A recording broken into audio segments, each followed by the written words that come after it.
Is the AMS2 Pro an upgrade if you have an AMS Lite? Well, I'm going to install one so you don't have to. Let's get into it.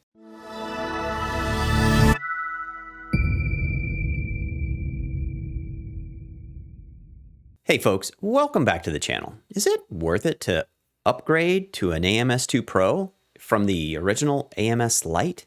Well, I'm going to show you what it takes in hopes of answering that question. And let me tell you really quick why I'm doing this. Now, I've tried a number of different things to tackle the high humidity where I live.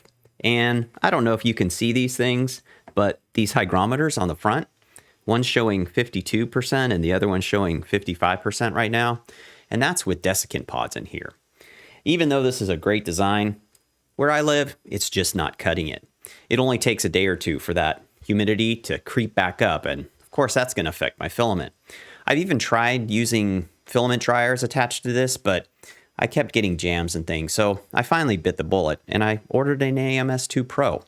Now, I think I ordered this thing back in November, and it's almost the end of February and it finally arrived. So now we're going to go ahead and install it, and hopefully I won't have to worry about humidity and filament anymore. Before we get into the installation, I'd like to thank the sponsor of today's video, PCBWay. Do you have an electronic project that needs a circuit board? Then head on over to PCBWay.com and see just how easy it is to take your idea and make it a reality. The Instant Quote system makes ordering a breeze, and right now they have a promotion where you can get 10 1- to 2-layer boards for as little as $5. If you aren't in need of PCBs, they can also handle all of your CNC machining or 3D printing needs. There is also a community where designers share their creations for everyone to benefit from. Head on over to PCBWay.com today and PCB prototype the easy way. All right, now let's get into the installation. Straight from the Bambu Lab wiki, here are the steps to connect an AMS, an AMS2 Pro, or an AMS HT to the Bambu Lab A1 or A1 Mini. Step 1. Disconnect the AMS Lite. Turn off the printer power, and then disconnect the 4-pin cable from the AMS Lite. Disconnect the 4 PTFE tubes from the filament hub. Step 2. Assemble the bracket. Please download the AMS hub bracket model and print it first. I'll put a link in the video description. The printed bracket consists of 3 parts: an L-shaped bracket, a connector, and a knob. Snap the knob into the hole on the L-shaped bracket. Align the protrusion and ring of the connector with the hole on the L-shaped bracket. Then install the connector. Press the 2 parts firmly together to complete the assembly.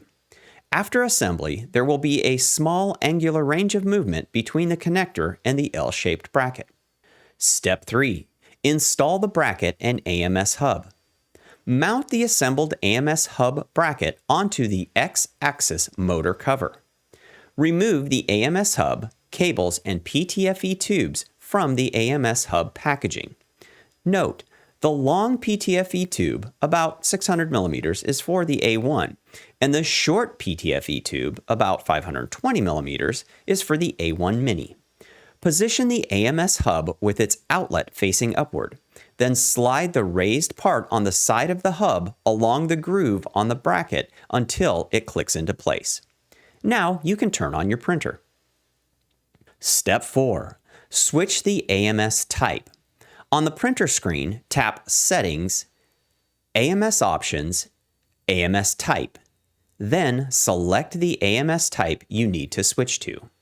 Alternatively, you can go to the device page in Bambu Studio, click the AMS Settings button, and switch the AMS type.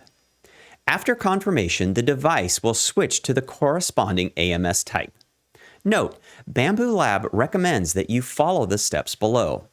Unplug the original AMS device, switch the AMS type, then you can connect the new AMS device to ensure a smooth device connection, which is exactly what we've done here. Now we'll move on to step 5, which is a bit specific to me since I'm only connecting one AMS. Use one PTFE tube to connect the AMS to the AMS hub. Use another PTFE tube to connect the AMS hub to the filament hub above the tool head. Use a cable organizer to secure the cable and PTFE tube. Use the 4-pin cable to connect the printer to the AMS hub. Use the 6-pin cable to connect the AMS hub to the AMS. And there we have it. All set up and ready to go. Now I can load filament as usual, and since I also purchased the power adapter, I can utilize the drying functions of the AMS2 Pro to keep my filament dry, which is a huge upgrade in my opinion. So, is it worth it? I know that there are some people out there that prefer the simplicity of the AMS Lite, which is less prone to jamming. But for me, as someone who has thousands of hours on AMS units without experiencing a single internal filament jam, keeping filament dry is a greater advantage. So for me, yes, it's worth it. My A1 won't sit idle anymore since I don't have to worry about filament absorbing moisture from the moment I load it. Living in a high humidity environment makes this an easy, although not necessarily inexpensive, solution. What do you think? Are you using an AMS Lite for your A1 or A1 Mini, or did you upgrade to the AMS2 Pro? Let me know down in the comments section. If you got anything out of this video, please hit that like button, subscribe to the channel, and hit the notification bell so you know when I drop new content. As always, I enjoy the time that we get to spend together here on the channel. Let's keep on learning, burning, printing, and growing together. Take care, everyone.